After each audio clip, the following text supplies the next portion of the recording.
Se eu pedisse para você imaginar, talvez, algum inimigo da humanidade,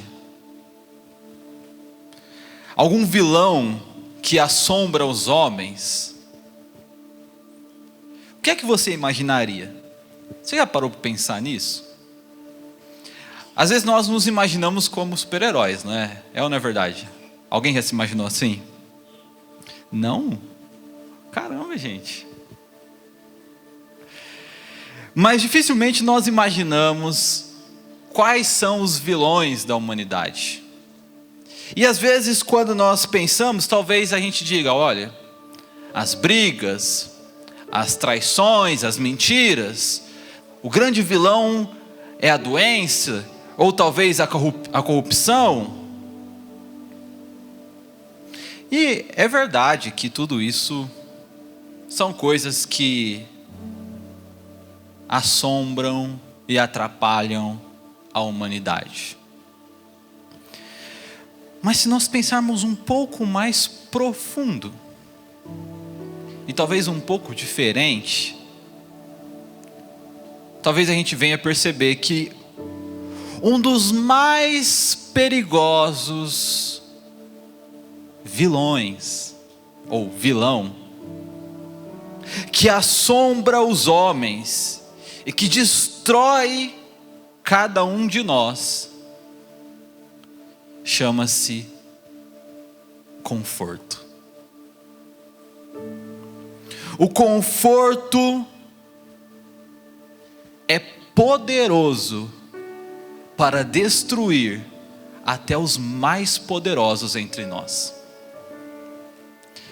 Se você se lembrar, o rei Davi estava confortável no seu palácio quando ele comete adultério.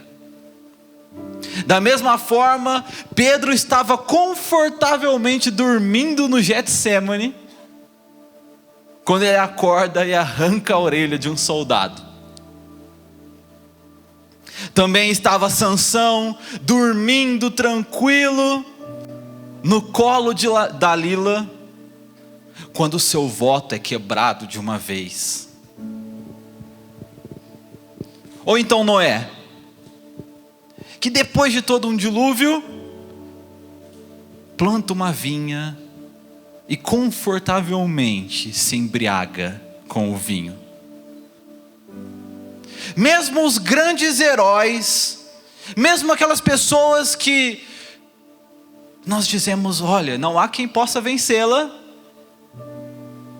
vacilam diante do conforto. Sabe o que mais tem de comum nessas histórias? Todos eles antes receberam um chamado de Deus. Davi foi ungido rei da parte de Deus para lutar as batalhas de Israel. E quantas vezes Pedro foi chamado por Jesus para vigiar? E Sansão, que cresceu toda a sua vida ouvindo a respeito do seu voto com Deus. Que dirá Noé então, que tinha visto centenas de pessoas serem mortas por desobedecerem a Deus. Mas parece que estes homens, quando se encontram numa posição de conforto, logo são vencidos pelo seu próprio ego. Porque o conforto é o habitat natural do orgulho. Porque é quando nós estamos confortáveis, quando nós achamos que nada pode nos intimidar, que nada vai acontecer conosco, que o nosso orgulho começa a falar. A gente fica lá assim, olha, o tanto de coisa que eu conquistei. Olha quanta coisa boa na minha vida, realmente, isso é fruto do meu trabalho. Se eu estou aqui hoje, é porque eu sou muito bom. Se eu estou nessa posição hoje é porque eu ralei. A gente começa no conforto, naquele momento de tranquilidade, a exaltarmos quem nós somos. E nos tornarmos cada vez mais vulneráveis ao próprio conforto. É quando nós achamos que alcançamos determinada posição e estamos confortáveis nela, que a gente começa a abrir mão das coisas. É quando o salário está caindo certinho todo mês, que a gente para de orar. É quando não há mais intrigas entre os filhos, entre o marido e a mulher, que a gente para de fazer o nosso devocional, a nossa leitura bíblica. É isso que o conforto vai produzindo. A gente acha que está tudo tranquilo, está tudo resolvido, está tudo bem. E até com atividades religiosas. O pregador que para de estudar. O músico que acha que a habilidade basta. O intercessor que só ora alto na igreja. O membro que acha que o seu dízimo é grande coisa. E passamos a nos transformar como aquele fariseu que Jesus diz na parábola de Lucas 18, que chega para Deus em oração e diz: obrigado, Deus, porque eu não sou como aquele pecador. Eu dou o dízimo, eu sou bom, eu faço bem. Olha como está boa a minha vida.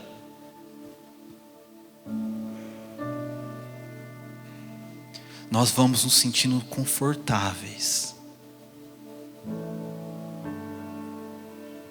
E não percebemos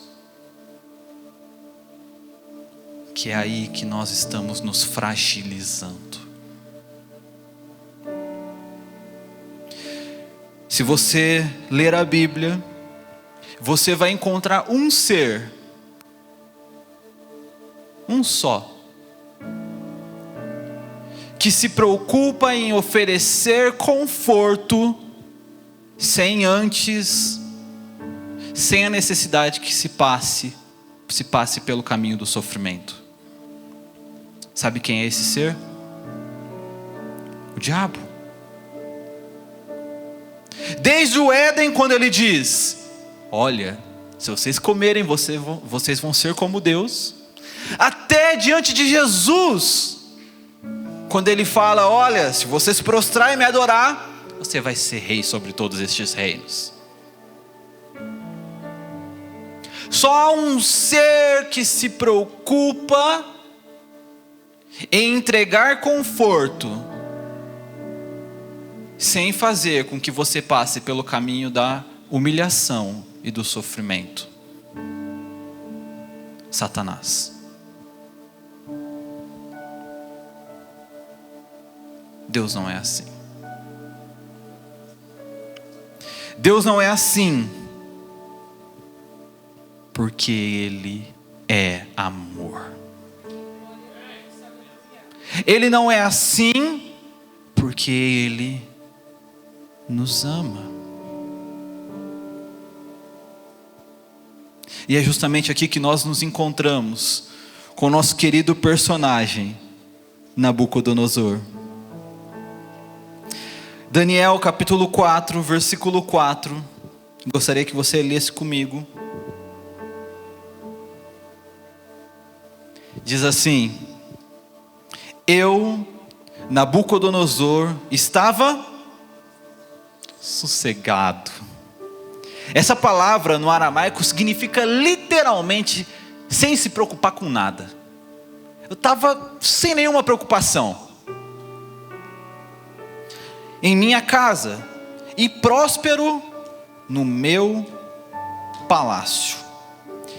Tive um sonho que me deixou impressionado. Deitado na minha cama, os pensamentos e as visões da minha mente me perturbaram. Portanto, expedi um decreto de que fossem trazidos à minha presença todos os sábios da Babilônia, para que me revelassem a interpretação do sonho. Então entraram os magos, os adivinhos, os astrólogos e os prognosticadores, e lhes contei o sonho, mas não puderam interpretá-lo.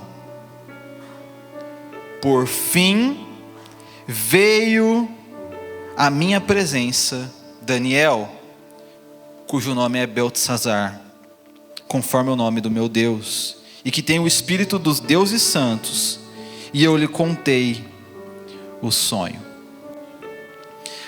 Bom, meus irmãos, aqui está Nabucodonosor, grande rei da Babilônia.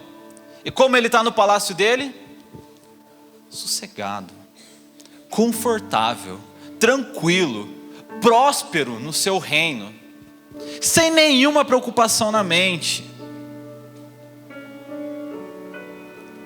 Mas o que ele não esperava, e o que nós, conforme lemos o livro de Daniel, não esperávamos, é que Deus amava ele.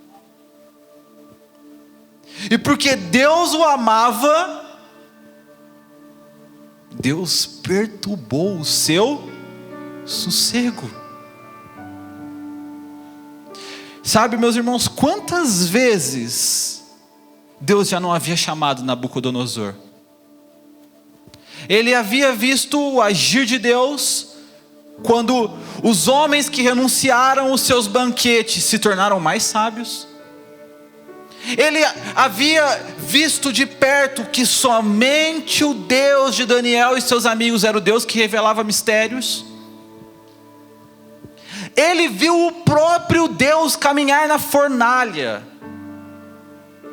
Ele viu com seus próprios olhos.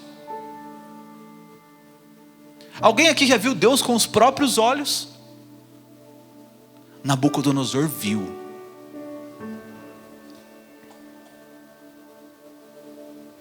E cada vez que ele experimentava uma dessas coisas, por um breve momento ele glorificava a Deus e reconhecia quem Deus era, mas logo ele voltava para o conforto do seu reino e se esquecia. E quantas vezes não é exatamente isso que nós fazemos? Quantas vezes, quando a situação aperta um pouco, a gente não vai até Deus, ou até algum servo de Deus, e diz assim: Senhor, me ajuda. E aí Deus dá a provisão, ou resolve a situação, e a gente faz assim: o Senhor é grande mesmo. Passa 2 dias, nós já não lembramos de quem Deus é. Porque nós somos como aquele tolo que fala no Salmo 14, que ainda que confesse com a boca que Deus existe, não crê no seu coração, porque não transforma a sua confissão em prática. Quantas vezes nós não somos exatamente assim? Quando ainda não dizemos para aquelas pessoas, né? Olha, o seu Deus é grande mesmo. Quando a gente testemunha, né? Na vida de outro, uma provisão, um milagre, a gente diz: nossa, realmente Deus é poderoso. Realmente Deus é bom. Aí você diz para a pessoa assim: então agora você vai servir a Deus. Ah não, é assim, cada um na sua, né? Aleluia, Deus é bom, mas...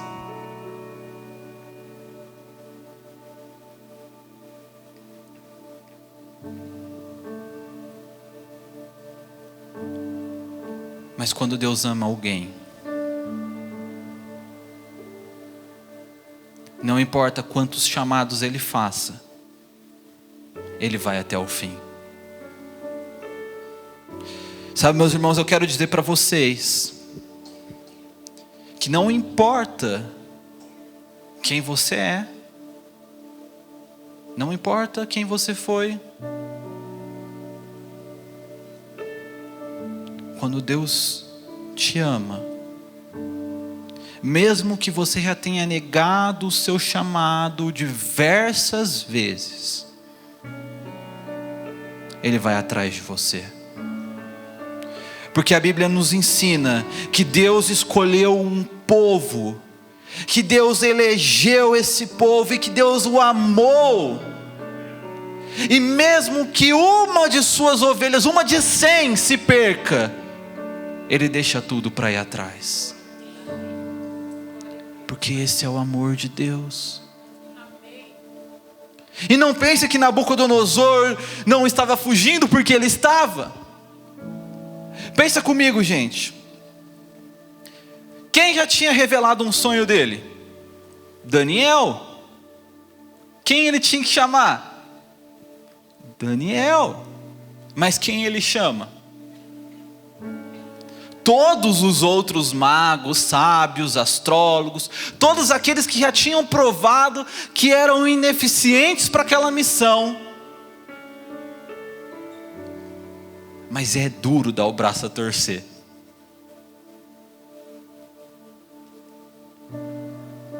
Ele prefere primeiro tentar todos os recursos que ele tem ao seu alcance, convocar gente do reino inteiro,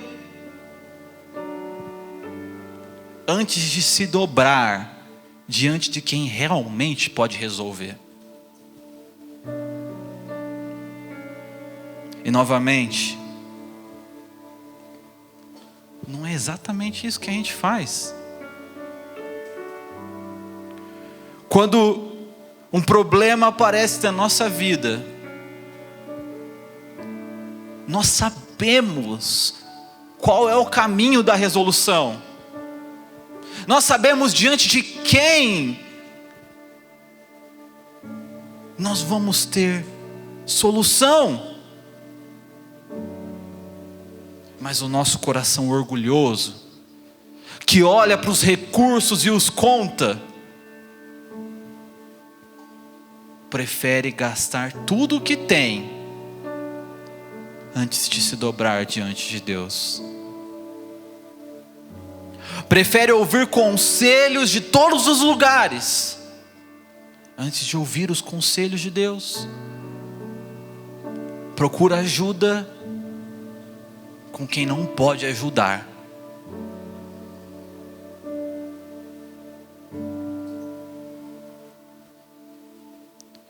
Mas depois ele vai até Daniel. E eu quero te dizer uma coisa: com Deus não se brinca.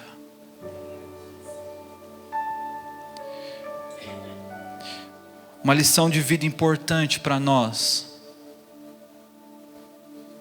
Não se engane. A pessoa mais orgulhosa é aquela que, quando não acha solução em nenhum outro lugar, se precisar, ela lambe o chão para ter o que ela quer. Não porque ela aprendeu o caminho da humildade, mas porque ela ama tanto a si mesma, que ela faz o que for preciso para solucionar o problema que ela carrega. E Nabucodonosor acha que está sendo esperto agora, indo lá bonzinho diante de Daniel, para procurar a resposta à interpretação do seu sonho. Mas com Deus não se brinca. Deus não pode ser enganado. Ele não se convence por falsa humildade. Ele não se convence por quem voluntariamente lambe o chão para conseguir o que quer. Qual era o sonho de Nabucodonosor? O sonho dele era uma árvore que crescia por todo o mundo, e que nela os animais se abrigavam, dela os animais comiam, as suas folhas eram prósperas, o seu fruto era próspero. Mas então ela é abatida por um mensageiro dos céus. Mantém-se as raízes no chão, mas ela é cortada. E agora ela seria obrigada a comer da grama. Ela seria obrigada a sentir do orvalho que escorre sobre ela. Até que se passassem 7 tempos, que provavelmente são 7 anos. E então ela restaurasse ela fosse restaurada ao seu lugar. Um detalhe, a mente dela também seria trocada. De uma mente de homem para a mente de animal. Esse foi o sonho que Nabucodonosor teve. E foi desse jeito, de mansinho, que ele foi atrás da sua solução. Mas lá em Daniel capítulo 4, versículo 22, Daniel dá a resposta para ele. E ele diz assim: ó rei, essa árvore és tu. O que aconteceu com ela é o que irá acontecer com você. O seu reino cresceu e você foi próspero, mas você zomba de Deus. Então você vai ser abatido. E sua mente será trocada pela mente de um animal. E você vai pastar por 7 anos. Até que você entenda que Deus é quem é rei sobre todas as coisas. Até que você entenda que Ele derruba aqueles que vivem orgulhosamente.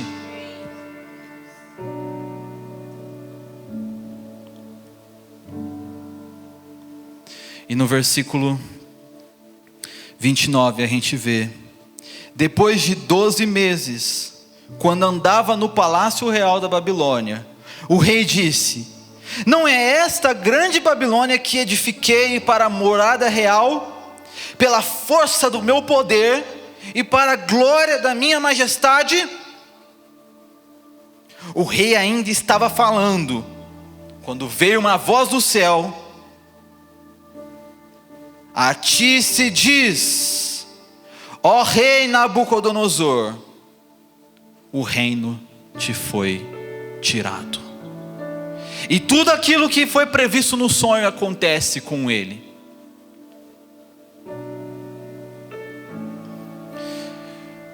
Sabe, meus irmãos, porque Deus nos ama, Ele cumpre a sua palavra.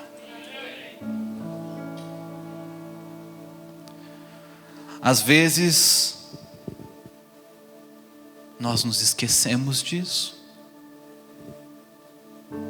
Nabucodonosor tem a interpretação do sonho, e ele fica 1 ano sem acontecer nada. E ele continua mantendo a postura dele: olha que belo o meu reino, tudo eu edifiquei com o meu poder, pela minha força.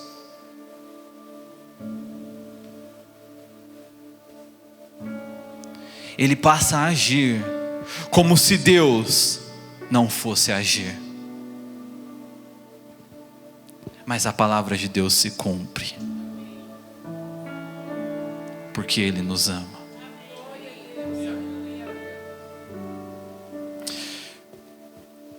Meus irmãos, Deus transformou a mente de Nabucodonosor na mente de um animal. Deus o fez pastar perturbado. Deus o tirou de seu trono por 7 anos. O homem intocável em seu conforto. o homem mais poderoso de seu tempo, porque ele o amava.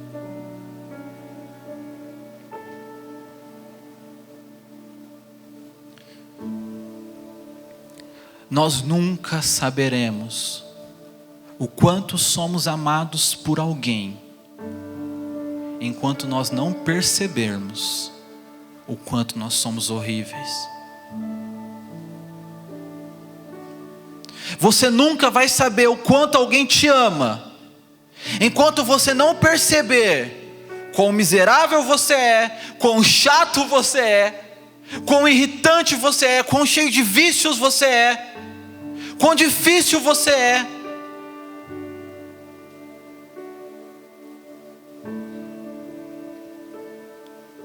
Nós nunca saberemos o quanto nós somos dependentes, enquanto acharmos que por meio das nossas forças nós podemos ser suficientes.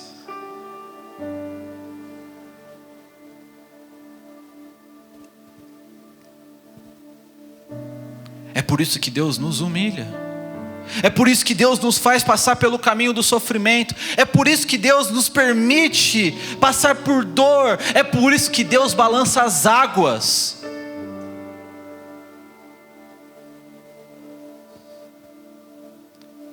Porque lá em Marcos 2,17, ele diz: eu não vim para os justos, mas para os pecadores.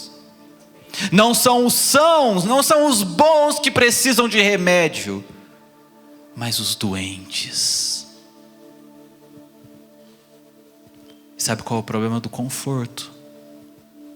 O conforto faz pensar que a gente está bem. E Cristo não veio para gente boa. Cristo não veio para pessoas justas. Cristo não veio para o rei poderoso que tem tudo sobre o seu controle.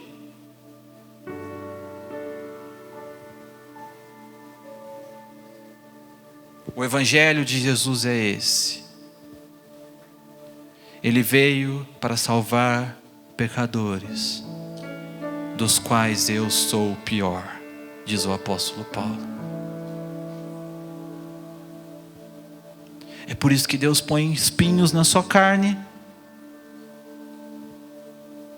É por isso que Deus balança o seu barco. É por isso que Deus guia o seu povo pelo deserto. É por isso que muitas vezes Ele perturba o nosso psicológico, como foi o caso de Nabucodonosor.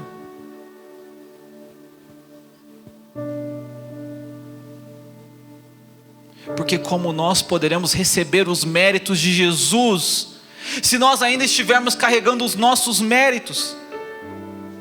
Como nós poderemos receber da sua graça, se nós ainda acharmos que o que temos, temos porque merecemos?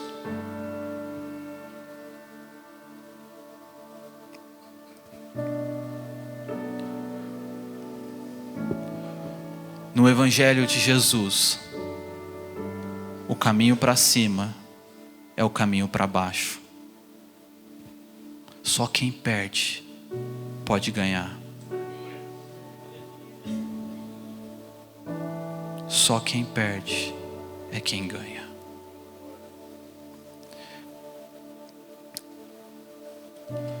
No versículo 37, nós vemos o fim de Nabucodonosor. Portanto, eu, Nabucodonosor, agora louvo, exalto e glorifico ao Rei do céu, porque todas as suas obras são corretas, e os seus caminhos justos, e Ele pode humilhar aqueles que vivem orgulhosamente. Essa talvez seja uma das confissões mais duras da Escritura.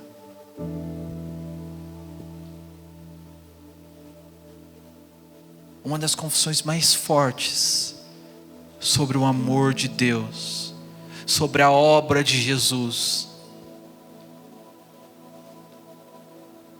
Ele é aquele que fere, é aquele que quebra, é o que rasga, é o que desforma, até que o nosso ego não tenha mais lugar, para que Ele seja tudo em todos. Porque Jesus te ama, Ele faz questão de te lembrar que se você fosse amado pelo que você faz, pelo que você tem, por quem você acha que é, você seria pouco amado. Mas se você é amado como Ele sabe que você é, em ruína, em miséria, então você é amado da maior forma que alguém pode ser amado. É o amor que se recebe. Não é um amor que se compra, não é um amor que se ganha. É o amor que se recebe de graça, por favor imerecido.